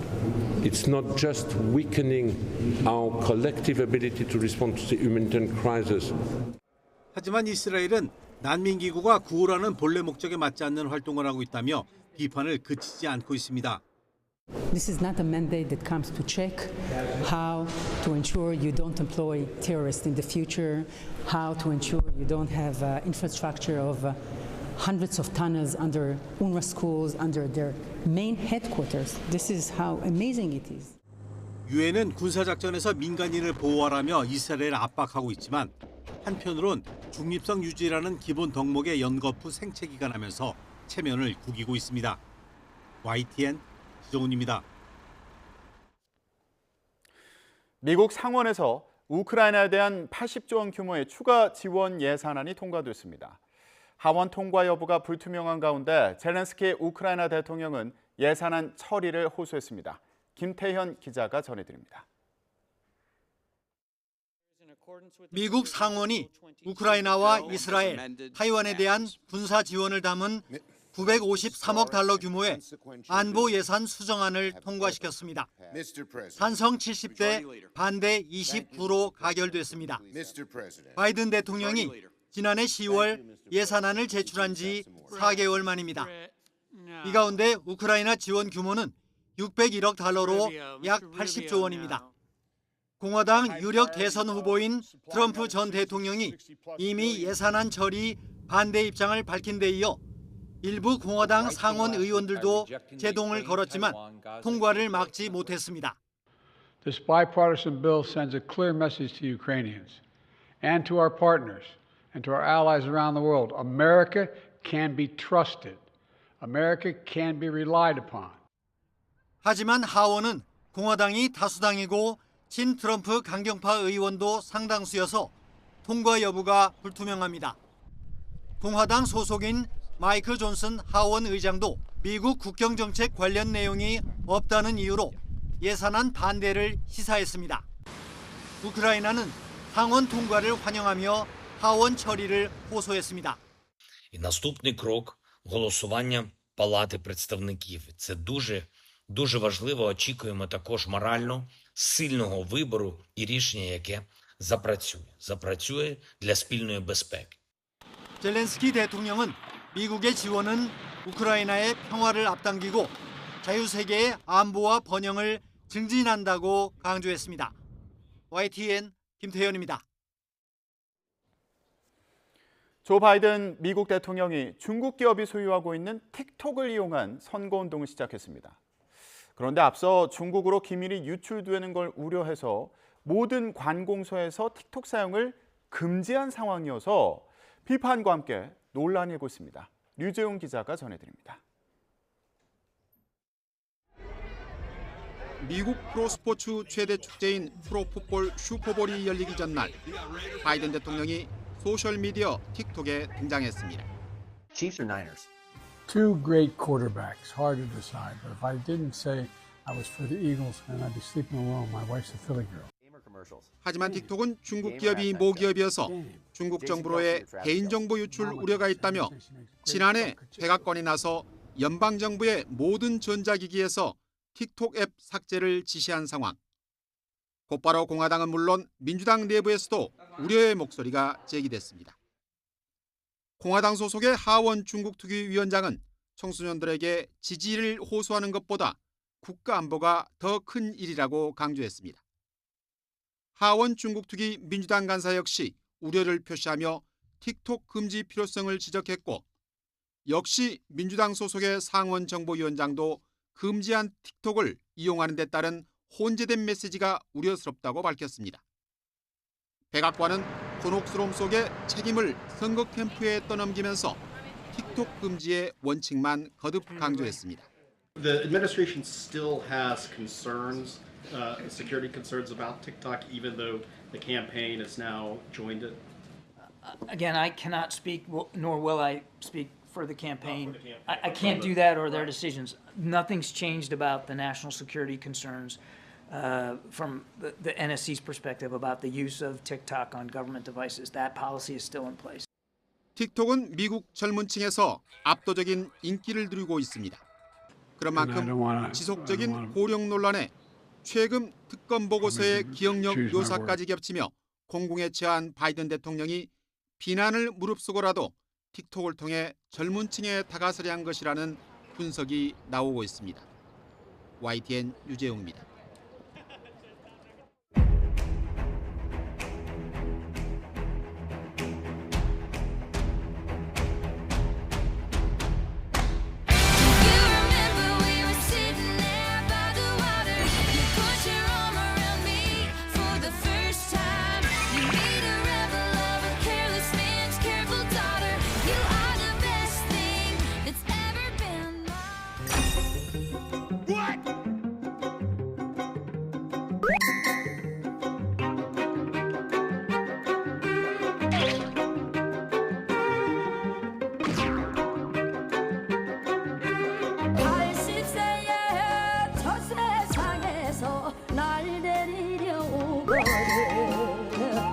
아직은 쓸만해서 못 간다고 전해라.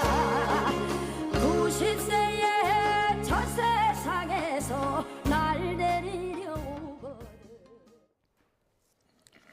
네, 오는 11월에 있을 미국 대선.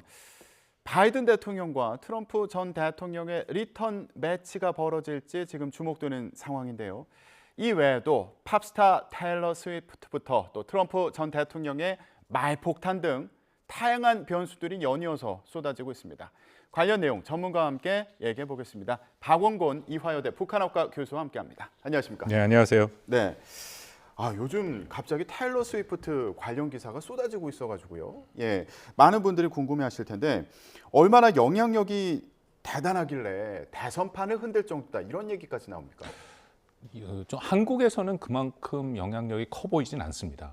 워낙 우리가 이 K-팝이 강하기 때문에 그렇긴 한데 한국을 벗어나면 미국도 그렇고 지금 얼마 전에 일본에서도 계속 공연을 하고 있는 그런 상황일 정도로 세계적인 영향력은 매우 크고요. 예. 단순히 하나의 그런 가수가 아니라 사회적 현상이라 부를 만큼 엄청난 영향력을 갖고 있다라는 것이고요.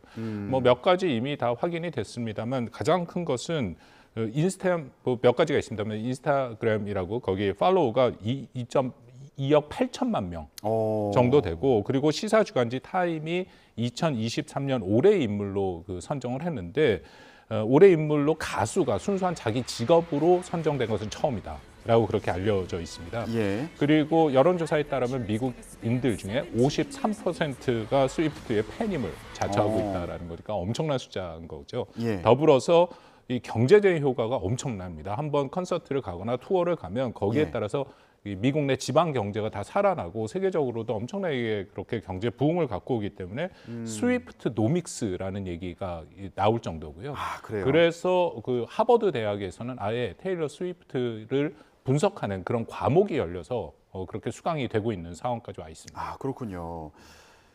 미국 성인의 53%가 스위프트의 팬임을 자처했다. 그러니까 이게 대선판에서도 정치인들이 나를 좀 지지한다고 해주면 좋겠다 이런 생각을 할 것 같은데 그래서 그런지 테일러 스위프트가 얼마 전에 미식 축구 선수인 남자친구 경기를 보러 간 게 굉장히 화제가 됐는데 정치권에서는 이걸 두고도 좀 여러 가지 해석이 나온다고요. 어떤 얘기들이 나오는 겁니까? 그만큼 이번 11월 미국 대선이 첨예하게 붙어 있다라는 것이고요. 근데 뭐 이해는 됩니다. 왜냐하면 이 미식 축구, 특히 슈퍼볼 최종 결승을 다루는 것은 미국에서 가장 인기 있는 그런 스포츠 경기이기 때문에 네. 뭐 미국민들 중에 거의 다수가 그것을 뭐 시청을 하죠. 그래서 어떻게 거기에 누가 나오느냐 뭐 그런 것들이 매우 초미의 관심사인 것은 맞고 예. 말씀하신 것처럼 테일러 스위프트의 남자친구 이번에 우승을 결국 했습니다만 트래비스 켈시라고 불리는 캔자스시티 칩스에 있는 선수죠. 예. 그래서 공개 연애를 하고 있는데 이미 트래비스가 가겠다라고 이미 켈리의 경기를 보러 테일러 스위프트가 가겠다라고 얘기를 했고 예. 일본에서 공연 끝나자마자 이제 그렇게 움직였습니다. 근데 예. 문제는 방금 말씀드린 것처럼 원래 테일러 스위프트가 그렇게 영향력이 크니까 그 NFL을 가서 자기 남자친구를 만나는 게 정치적으로 어떤 의미가 있느냐 이제 그런 게 또 일종의 논란이 됐는데요. 큰 예. 틀에서 NFL 미국 미식 축구라는 것은 상당히 보수적인 백인의 남성들이 좋아하는 그런 스포츠이긴 합니다. 그 의미는 사실은 트럼프의 공화당 지지층들이죠. 네. 근데 테일러 스위프트가 거기에 감으로써 이것이 뭔가 기존의 보수적인 NFL의 문화를 바꿀 수도 있다. 이제 그래서 기존의 NFL에 있는 이 팬들층이 테일러 스위프트와 층이 겹치면서 기존의 공화당 지지에서 좀 벗어날 수도 있다. 이제 그런 식의 뭐 굉장히 복잡한 그런까지 방문이 되고 있고 그렇게까지 계속 전개가 되고 있고 또 하나는 백악관 방문 얘기가 나오는데요. 전통적으로 그 슈퍼볼이 끝나면 미국 대통령이 우승팀 선수들을 다 백악관에 초청을 합니다. 네네. 예, 그것은 이미 결정이 된 거고요. 예. 근데 여기서 과연 테일러 스위프트도 초청을 할 것이냐. 그러니까 사실은 바이든 대통령 백악관 심정에서는 초청을 하고 싶겠죠. 예. 그렇게 해서 뭔가 바이든에게 긍정적인 이미지가 구성이 된다면 바이든의 선거에 유리하니까. 근데 그게 또 하나의 지금 논란이 되고 있는 이런 상황입니다. 그렇군요. 백악관 브리핑에서도 테일러 스위프트가 거론이 됐다고 하는데 전 인상적이었던 게 백악관 대변인이 브리핑을 하면서 캔자스시티 우승을 축하한다 이렇게 얘기하면서 스위프티도 축하한다. 네. 스위프티들에게도 축하를 전한다. 이런 얘기를 했더라고요. 그러니까 테일러 스위프트의 팬을 스위프티라고 부르나 보죠? 그렇습니다. 예, 스위프티라 해서 뭐 아주 막강한 팬층이 있고 아까 말씀드린 것처럼 무려 53% 특히 테일러 스위프트 같은 경우에는 젊은 세대, 우리가 흔히 G세대라고 불리는 1990년대 후반, 1996년부터 2000년대 초반에 압도적인 지지를 받고 있습니다. 그래요? 근데 이 지지층이 매우 중요한 게 아마도 이번 대선에서도 그 G세대가 누구를 지지하느냐, 지원하느냐에 따라서 선거 결과가 나뉠 가능성이 매우 크거든요. 그래서 그 젊은 층을 끌어오려고 서로들 노력을 하는데 바이든 행정부도 뭐 대통령 입장에서도 당연히 스위프트가 이제 백악관에 오고 그래서 자신을 지지하는 모습을 보이면 그 젊은 층들이 바이든 지지로 이어질 가능성이 높아지니까 그러니까 매우 민감한 그런 정치적 또 선거 이슈가 돼버린 것이죠.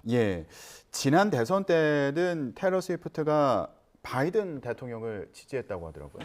예, 그렇습니다. 이미 그 유명한 OTT에 그 테일러 스위프트의 다큐멘터리 같은 것이 다 나왔는데 거기 이제 자세한 자기의 입장들이 나옵니다. 이 사람이 말씀드린 사회적 현상이라고 얘기하는 것이 여러 가지 살면서 굴곡이 있었고 어려움이 있었고 또 여성으로서 그런 것들을 다 이렇게 극복해낸 그런 스토리들이 굉장히 유명하거든요.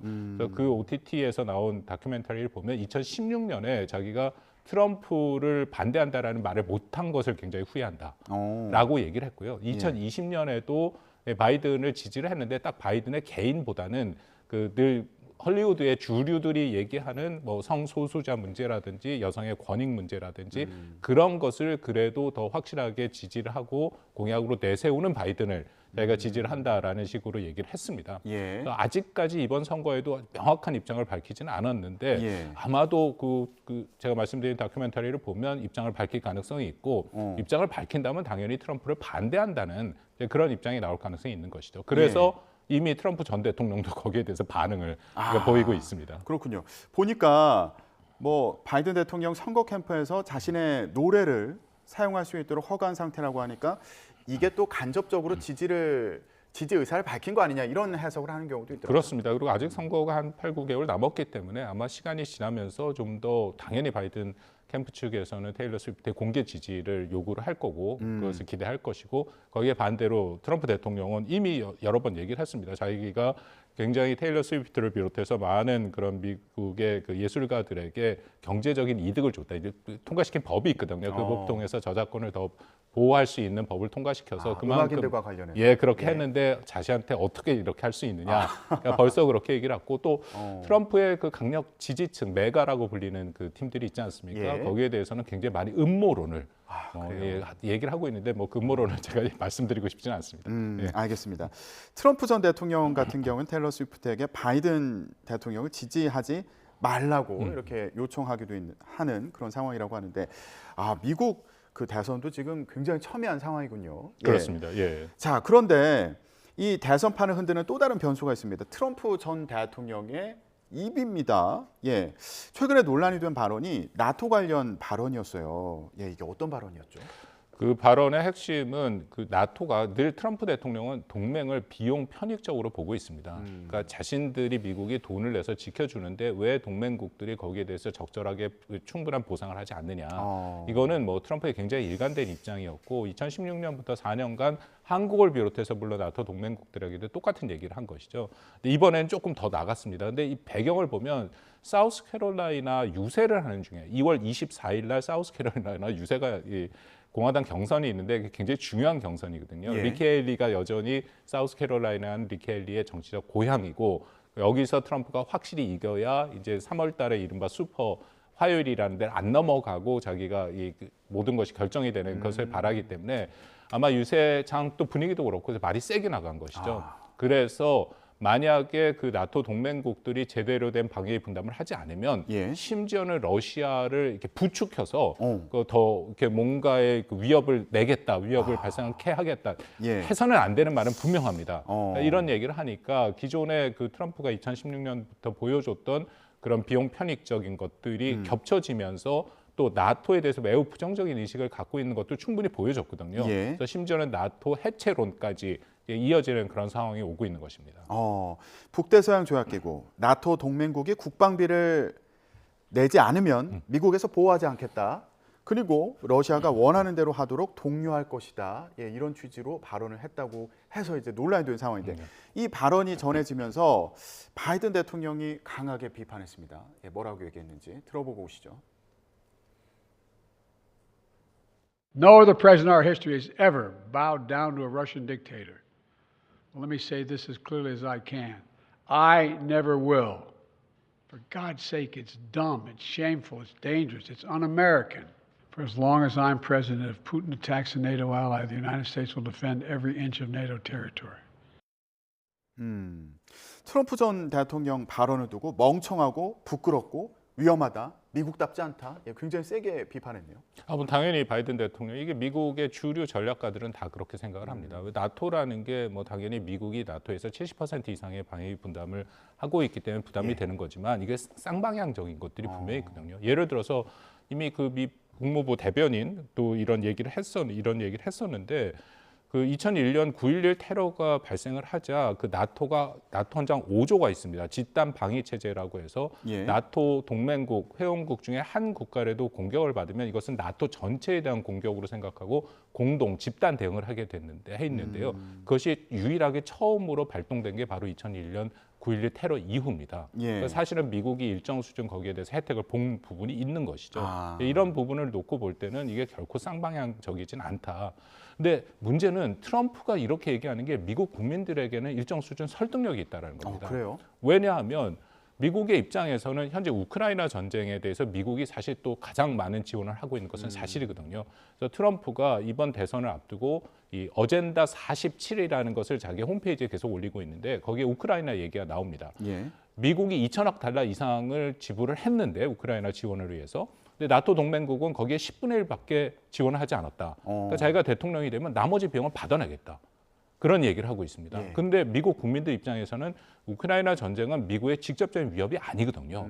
그래서 미국이 거기에 대해서 참여하고 개입을 할 수는 있긴 하지만 나토 동맹국 유럽 국가가 훨씬 더 심각한 안보 위협을 내고 있는데 왜 거기는 비용을 적게 내느냐라는 트럼프 대통령의 선전선동이 먹힌다라는 거죠.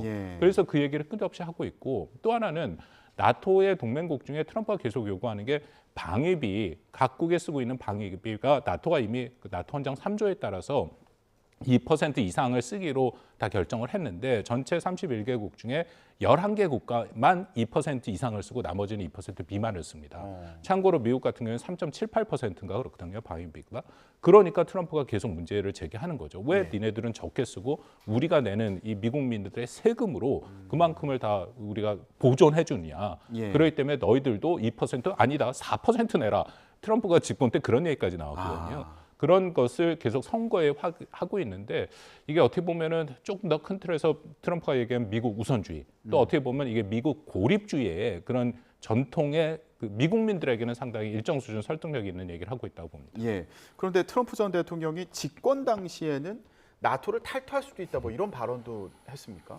뭐 트럼프 대통령이 워낙 많은 발언들을 했기 때문에 나토에 대해서 매우 부정적인 얘기를 많이 했었죠. 특히 이 방위비 분담 그 부담금과 관련돼서 그만큼을 내지 못하면 우리가 왜 예를 들어서 나토의 회원국이 한 몬테니그로라고 좀 작은 국가가 있는데 몬테니그로를 방어해주기 위해서 왜 미국이 3차 세계대전을 해야 되느냐 그런 식으로 얘기를 하니까 뭐 계속해서 그 문제 제기를 했었던 거고 또 자기 측근들에게는 나토 탈퇴를 해야 된다라는 얘기를 많이 했다라는 것이 이미 측근들 회고록을 통해서 그 얘기가 나오고 있습니다. 근데 과연 거기까지 정말 갈 것이냐 아니면 트럼프 생각은 탈퇴하고 싶은 건 맞는 것 같은데요. 그래도 그것을 활용을 해서 트럼프가 사업가 기질이 있기 때문에 협상에 활용을 하고 있다. 그 정도까지 끝으로 몰아붙이는 이런 쪽의 일종의 벼랑 끝 전술을 활용을 해서 원하는 만큼의 방위 분담을 끌어내겠다. 이게 트럼프 행정부 때 보였던 특성 중에 하나인데요. 말씀드린 것처럼 비용에 굉장히 민감하고 그리고 그 비용을 받아낼 수 있는 대상은 적성국이 아니라 동맹국입니다. 왜냐하면 미국이 그만큼 동맹국의 영향력이 크기 때문에 그렇다면 안타깝게 한국을 포함해서 그렇게 미국의 핵심 동맹국들에게 먼저 이런 분담금 인상을 요구하는 것이죠. 아 그렇군요. 그러니까요. 그 우리나라도 마찬가지로 요거 주한미군 주둔과 관련해서 트럼프 전 대통령 집권 당시에 여러 가지 또 이슈가 있지 않았습니까? 그렇습니다. 그 이미 회고록들에 많이 나오는데 특히 에스퍼 장관 같은 경우에 국방부 장관이었는데 그 트럼프가 계속해서 주한미군, 주일미군 철수를 하겠다라는 얘기를 해서 그 당시 마이크 폼페이오 국무장관이랑 함께 당신이 재선을 해서 한번 2기 때 한번 생각해보자. 뭐 그렇게 얘기를 했다라고 얘기가 나오고 있고요. 그런 그 증언들은 좀 나오고는 있습니다. 근데 여기도 좀 조심스럽게 우리가 접근을 해야 되는 게 그 최근에 인터뷰한 오브라이언이라고 당시 트럼프 대통령 때 국가안보부장관을 했고 아마도 트럼프가 집권하게 되면 국무장관 후보로 올라와 있는 핵심 측근 중에 한 사람이 있습니다. 그 사람이 꽤 길게 인터뷰를 한 내용이 나오는데 그 내용을 보면 주한미군 철수는 없다. 대신에 주한미군, 주일미군의 기본적인 기능을 중국 견제로 좀 활용하겠다라는 얘기가 나옵니다. 그러면 그 맞는 얘기거든요. 왜냐하면 트럼프가 이미 아까 말씀드린 어젠다 47을 통해서 핵심 대외 정책을 던지고 있는데 그 중에 하나가 중국 견제를 굉장히 강력하게 하겠다. 근데 중국 견제도 혼자 할 수 없는 거지 않습니까? 비용의 문제가 매우 많이 드니까 인도 태평양 지역의 핵심 동맹국인 한국, 일본, 호주 혹은 또 유럽 동맹국까지 활용을 해서 견제를 한다면 그렇다면 기존에 있는 그런 주한미군, 주일미군을 활용할 수 있는 것이 맞고요. 또 하나는 트럼프가 비용에 민감하니까 사실상 주한미군을 철수를 하지 않습니까? 그럼 비용이 더 듭니다. 왜냐하면 현재의 여기는 주한미군이 주둔을 하고 있고 그 비용의 상당 부분을 한국에 보존해주고 있는데 주한미군을 철수한다면 미국 본토로 보낼 수 있고 다른 곳으로 보내더라도 그만큼 비용이 더 발생하는 거거든요. 그래서 그런 걸 종합적으로 생각할 때 물론 뭐 트럼프기 때문에 저희가 모든 가능성을 열어놓고 보긴 해야겠지만 당장의 어떤 주한미군 철수가 공약으로 나온다든지 그럴 가능성은 없어 보입니다. 하지만 이런 말폭탄을 계속 던지면서 국제 어떤 안보와 관련해서 좀 불안해하는 그런 심리를 자극하는 게 아닌가 이런 생각이 들기도 하고요.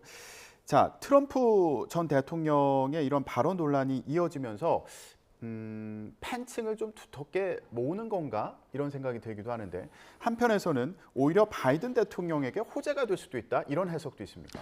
뭐 그런 거가 있습니다. 특히 대외 정책 측면에서 트럼프가 얘기하는 것 또 유세에서 굉장히 여러 가지 얘기들을 해서 말실수들이 이게 사실은 사우스캐롤라이나에서 뭐 러시아를 그렇게 하겠다라고 얘기한 것은 거의 말실수에 가까운 거긴 한데요. 문제는 이제 더 이상 트럼프의 그런 발언들을 우리가 말실수라고 보질 않죠. 왜냐하면 너무 많이 하기 때문에 그냥 일상적으로 하는 얘기이기 때문에 다른 정치인 같은 경우에는 한두 번 얘기했어도 정치 생명에 굉장히 큰 영향을 줄 만한 말을 매번 매순간 하기 때문에 더 이상 그것이 어떤 위험으로 여겨지진 않습니다. 그러니까 앞으로도 우리가 계속 들을 것이고요. 예. 다만 바이든 대통령 측에서는 이렇게 아주 심각한 문제들이 계속 나오면 이거를 활용해서 트럼프를 공격할 수가 있겠죠. 트럼프의 불안정성, 불예측성, 그리고 기존의 질서를 흔드는 모습들. 근데 문제는 대외 정책에 대해서 미국 유권자들이 그렇게 관심이 크지 않다라는 거죠. 그러니까 모든 선거가 그렇고 특히 대선은 그렇습니다만 다른 이슈, 특히 경제 문제라든지 이제 그런 것들이 훨씬 중요하게 예. 작동을 하기 때문에 과연 대외 정책에서 트럼프가 이렇게 얘기하는 게 얼마만큼 유권자들 마음에 움직일 것인가는 상당히 의문이 되긴 합니다. 예. 그럼 이건 어떻습니까? 바이든 대통령 같은 경우에는 나이 이슈가 계속 거론되고 있잖아요. 지금 81세. 예. 네. 대통령을 하기에는 고령인 거 아니냐. 이런 지적이 계속 나오고 있는데 이건 영향이 어떻다고 보십니까? 이게 트럼프는 76세입니다. 그러니까 둘 다 굉장히 고령인 것은 크게 차이는 안 나네요. 그렇습니다. 예. 고령인 근데 것은 유독 바이든 대통령에게 이 이슈가 계속 나오는 것 같아요. 왜냐하면 바이든 대통령이 공개적으로 실수를 많이 했었죠. 최근에 특검 보고서에 대해서 기밀 문서 유출에 대해서 기소가 되지 않았는데 그 특검 보고서의 내용을 보면 뭐 표현이 좀 그렇습니다만 나이 많은 사람이 제대로 기억력이 없어서 실수한 거다. 이제 그런 특검 보고서의 내용이 밝혀져 갖고 예. 바이든 대통령이 발칵해 갖고 원래 예정되지 않았던 기자회견을 하면서 조목조목 반박한 적도 있거든요. 그리고 ABC 뉴스에서 미국 ABC 뉴스의 최근 여론조사를 보면 미국 민중의 86% 정도가 트럼프의 고령에 대해서 우려를 하고 있다. 그러니까 이번 미국 대선에는 이 고령, 나이 문제가 굉장히 심각하게 의제 중에 대두될 가능성이 없지는 않은데요. 바이든의 고령에 대해서 우려하는 그렇습니다. 겁니까? 왜냐하면 트럼프도 고령인데 트럼프는 그렇다고 전혀 고령의 그런 모습들이 보이지는 않거든요. 어떤 말실수, 이건 의도적인 얘기고 그리고 여전히 에너지가 굉장히 넘치는 모습들을 계속 보이고 있기 때문에 한번 유세를 하면 뭐 혼자서 2시간, 3시간을 얘기를 하는데 끄떡도 안 합니다. 네. 그래서 고령 이슈는 뭐 사실 트럼프 입장에서 피해가고 있다. 근데 문제는 그렇다면 고령 이슈가 가장 드러날 만한 미국 대선에 있는 행사 중에 하나는 양자 간의 토론이 있을 수 있거든요. TV 토론. 예. 굉장히 관심이 많죠. 근데 이게 미국은 한국이랑 달라서 이 TV 토론이 국가가 뭔가 규정해 놓은 게 없습니다. 그러니까 독립된 기관에서 미국 공화당 혹은 또 민주당 그리고 제3 후보도 일정 수준이 되면 참여할 수 있는데요. 그것을 하기 때문에 이거는 아마 바이든 행정부 그 팀에서 캠프에서는 거부할 수도 있습니다. 저는 그 가능성이 좀 더 있어 보이거든요. 꼭 해야 되는 게 꼭 해야 되는 거 아닙니다. 예, 참석. 왜냐하면 지금도 보시겠지만 트럼프가 공화당 경선 토론에 참여 안 하고 있지 않습니까? 그건 물론 뭐 당의 행사라고 하지만 전체적으로 미국은 그런 것을 법으로 규정하지 않기 때문에 아마 득실을 생각하겠죠. 거기에 안 나가면 바이든이 엄청나게 비난을 받겠지만 또 나가서 이 거친 트럼프의 공격을 또 받아내는 것이 얼마나 본인에게 득실이 될까? 근데 제 생각에는 안 나갈 가능성, 나가도 한 번 정도? 그 정도일지 않을까 싶기도 합니다. 예, 그렇군요. 미국의 ABC 방송과 입소스의 여론조사에서 이게 미국 성인 528명을 대상으로 한 그 여론조사인데 응답자 가운데 86%가 바이든 대통령의 고령을 재선의 문제점으로 들었다. 이런 보도도 이제 나온 상황인데 그런 만큼 지금 바이든 대통령 캠프에서도 그 연령 문제와 관련해서도 굉장히 예민할 수밖에 없는 그런 상황이겠군요. 뭐 민주당 전체가 그렇죠. 그렇지만 이게 참 어려운 게 바이든 대통령의 고령이고 약점이 있다는 걸 분명히 알면서도 이 바이든 대통령이 민주당의 경선을 이미 사실상 민주당 후보로 확정됐다 봐도 됩니다. 그러니까 두 가지 이유인데 기본적으로 미국 전통이 기존의 현직 대통령이 재임을 하겠다라고 본인이 얘기를 하면 그것에 대해서 특별하게 반대를 하거나 아니면 또 강력한 경쟁자가 나타나진 않습니다. 그게 첫 번째고 두 번째는 사실은 트럼프기 때문에 바이든이 이만큼 또 주목을 받는 거거든요. 왜냐하면 바이든이 고령이긴 하지만 민주당에서 사실상 트럼프를 상대할 수 있는 것은 바이든밖에 없다라는 얘기도 있습니다. 그만큼 워낙 노회한 이 정치인들이 붙는 거기 때문에 이제 그런 두 가지 것들이 역동적으로 작동을 하고 있고 바이든 대통령이 자신이 두 번째 텀을 시작하는 재선에 도전한다고 얘기하면서도 가장 큰 이유가 트럼프 때문에 나온다라는 얘기를 했거든요. 이제 그런 문제들이 전체 민주당에서 작동을 하고 있다고 생각합니다. 예. 자, 마지막으로요. 저희가 앞서서 리포트로도 전해드렸습니다만 바이든 대통령이 틱톡을 선거운동에 활용을 해서 이게 또 논란이 된다고 합니다. 근데 이게 틱톡을 이 모기업이 중국 기업이어가지고 비판을 해왔잖아요. 네. 예, 근데 왜 틱톡을 활용해서 선거운동을 했을까요? 틱톡은 미국 내에서도 논란이 많이 됩니다. 왜냐하면 틱톡을 원래는 금지시키려고 했는데 방금 말씀드린 이유 때문에 그렇지만 미국의 MZ세대는 틱톡을 훨씬 많이 사용을 하거든요. 그래서 그걸 금지를 한다니까 굉장히 반발이 컸습니다. 그리고 또 미국의 전통이 워낙 이 언론과 이 모든 거의 자유를 굉장히 중시하는데 왜 틱톡을 못 쓰게 하느냐. 이건 미국의 근본적인 정신을 훼손한다라는 그런 비난도 받고 있죠. 그래서 현재로서는 행정부 차원에서 예를 들어서 백악관에서는 사용하지 못하도록 하고 일부 주정부에서도 뭐 공무원들은 사용하지 못하도록 하는데 이것을 뭐 국가 차원에서는 사용하지 못하게 하지 못한 거죠. 근데 바이든 대통령 입장에서는 어쨌든 MZ세대의 표를 끌어와야 되는 게 본인의 가장 중요한 그 유권자층인데 그들에게 접근하기 위해서는 틱톡을 사용할 수밖에 없는. 그러니까 약간 이 모순된 부분이 있어서 비판을 받고는 있지만 효과는 있을 수도 있다 그렇게 생각합니다.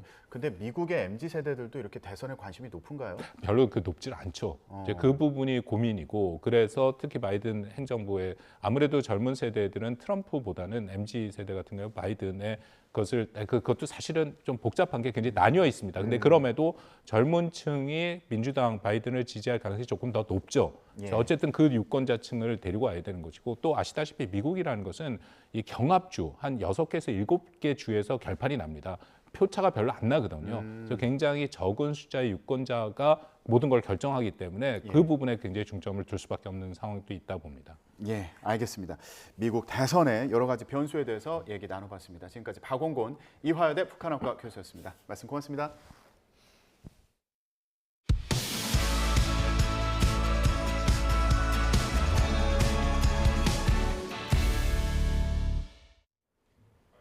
YTN 뉴스라이더 함께하고 계십니다. 용의 후예를 자청하는 중국은 올해 춘절을 세계에 알리는 선전 활동에 박차를 가하고 있습니다. 이른바 중국설이라는 배타적 주장이 아시아 보편의 음력설이라는 표기마저 밀어내는 형국입니다. 베이징에서 강정규 특파원입니다.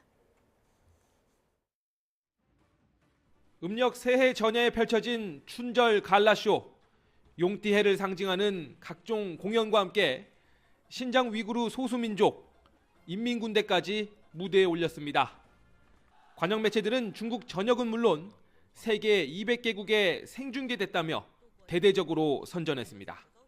春晚舞台令人惊艳，可以看出历史的底蕴和文化的传承，这非常棒。 각종 국제 기구에서도 중국 주도의 춘절 축하 행사가 잇따라 열렸습니다. 특히 유엔은 올해부터 음력 새해를 선택 휴일로 지정했습니다. 새해 기념 우표엔 중국 간체차 표기와 함께 영어로 중국 설이라고 명시했습니다. 春节快乐 Happy Lunar New Year. 아시아 2억 인구가 공유하는 문화란 뜻에서 음력설 표기를 주장해온 미국도 마찬가지입니다. 11월 대선을 앞두고 중국계 표심을 의식한 탓인지 각지에서 춘절을 공휴일로 지정하고 있습니다. New York State is now the first state in the country to celebrate Lunar New Year statewide.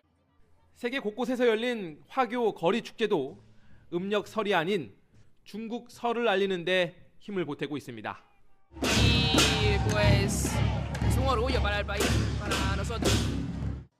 내친 김에 용의 영문 표기까지 중국식 발음으로 바꾸려는 움직임도 나타납니다. 很多龙不再翻译为 dragon， 而是选择了一个同中文发音更相近的单词龙。 애국주의 풍조 속에 춘절의 배타적 소유권을 주장하는 목소리가 높아지면서 국적 없는 음력설이란 표현마저 설 자리를 잃어가고 있습니다. 베이징에서 YTN 강정규입니다. 일본에서는 회전 초밥 위생 논란에 이어서 피자 위생 논란이 일었습니다. 화면 보시겠습니다.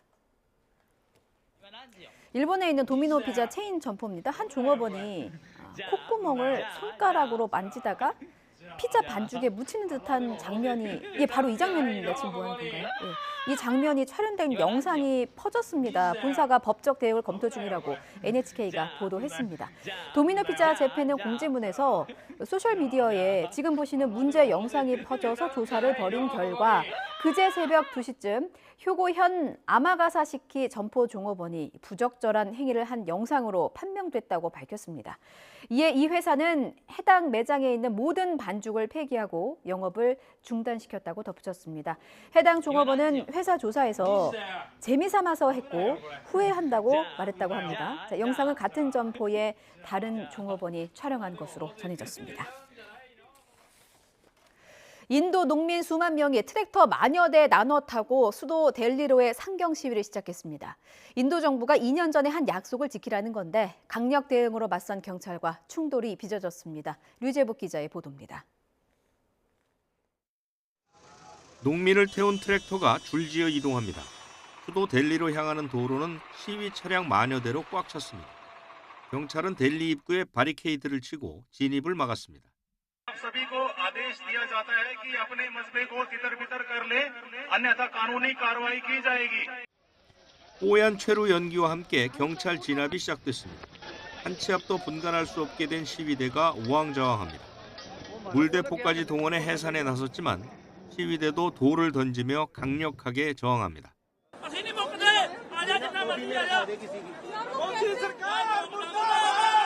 농민들이 시위에 나선 건 정부가 2년 전 맺은 약속을 지키지 않았기 때문입니다. 지난 2020년 시장을 개방하려는 법안 통과에 반대해 1년 동안 천막 농성하며 얻어낸 약속입니다. 긴 투쟁 과정에서 추운 날씨와 코로나19 등으로 700여 명이 목숨을 잃었습니다. 하지만 2년 넘는 협상에서 결과를 받아내지 못하자 또다시 시위에 나선 것입니다. एमएसपी खरीद की गारंटी का कानून बनाएं, डॉक्टर स्वामीनाथन कमीशन की रिपोर्ट के अनुसार फसलों के दाम दें, गन्ने को भी C200 के साथ जोड़ दें. 농민들은 요구가 받아들여질 때까지 시위를 계속하겠다고 밝혔습니다. 특히 오는 4월 총선을 앞두고 있어서 모디 총리의 부담은 커질 것으로 보입니다. YTN 유재복입니다. 오늘은 미세먼지 걱정 없는 봄 날씨가 이어지겠습니다. 따뜻한 남서풍이 불어들며 어제보다 기온이 더 크게 오르겠는데요. 오늘 서울 아침 기온은 9.1도로 어제 아침보다 7도나 높았고요. 한낮에도 16도 선까지 오르는 등 예년 이맘때 기온을 11도나 크게 웃돌겠습니다. 하지만 오늘은 하늘빛이 다소 흐리겠고 충청 이남 지방을 중심으로는 가끔 비가 내리겠는데요. 이 지역에 계신 분들은 우산도 하나 챙기셔야겠습니다. 자세한 레이더 화면부터 살펴보도록 하겠습니다. 현재 충청과 남부, 제주도를 중심으로는 비가 내리고 있습니다. 서울 등 수도권에도 오전까지는 산발적으로 빗방울이 떨어지는 곳이 있겠는데요. 내일까지 예상되는 비의 양은 제주도에 최고 40mm, 충청과 남부에 5에서 20mm가 되겠습니다. 낮 동안 4월 상순의 봄만큼 포근하겠습니다. 오늘 서울 낮 기온은 16도, 광주 19도 등으로 어제보다 조금 더 높겠습니다. 오늘 내리는 비는 밤이면 대부분 그치겠지만 내일 새벽 수도권과 영서를 시작으로 오전에는 전국에 비나 눈이 내리겠습니다. 특히 강원 산간에는 15cm가 넘는 폭설이 예상돼 대비가 필요하겠습니다. 비와 눈이 그친 뒤에는 찬 공기가 남하하며 모레 아침 기온이 다시 영하로 떨어질 전망입니다. 현재 강원 산간에는 강풍주의보가 발효 중인 가운데 오늘 오전까지는 이 지역을 중심으로 초속 25m가 넘는 돌풍이 불어들 것으로 보이니까요. 시설물 관리와 안전사고에도 각별히 주의하셔야겠습니다. 지금까지 YTN 신미림입니다. 오늘 뉴스라이더는 여기서 마치겠습니다. 저희는 내일 뵙겠습니다. 고맙습니다.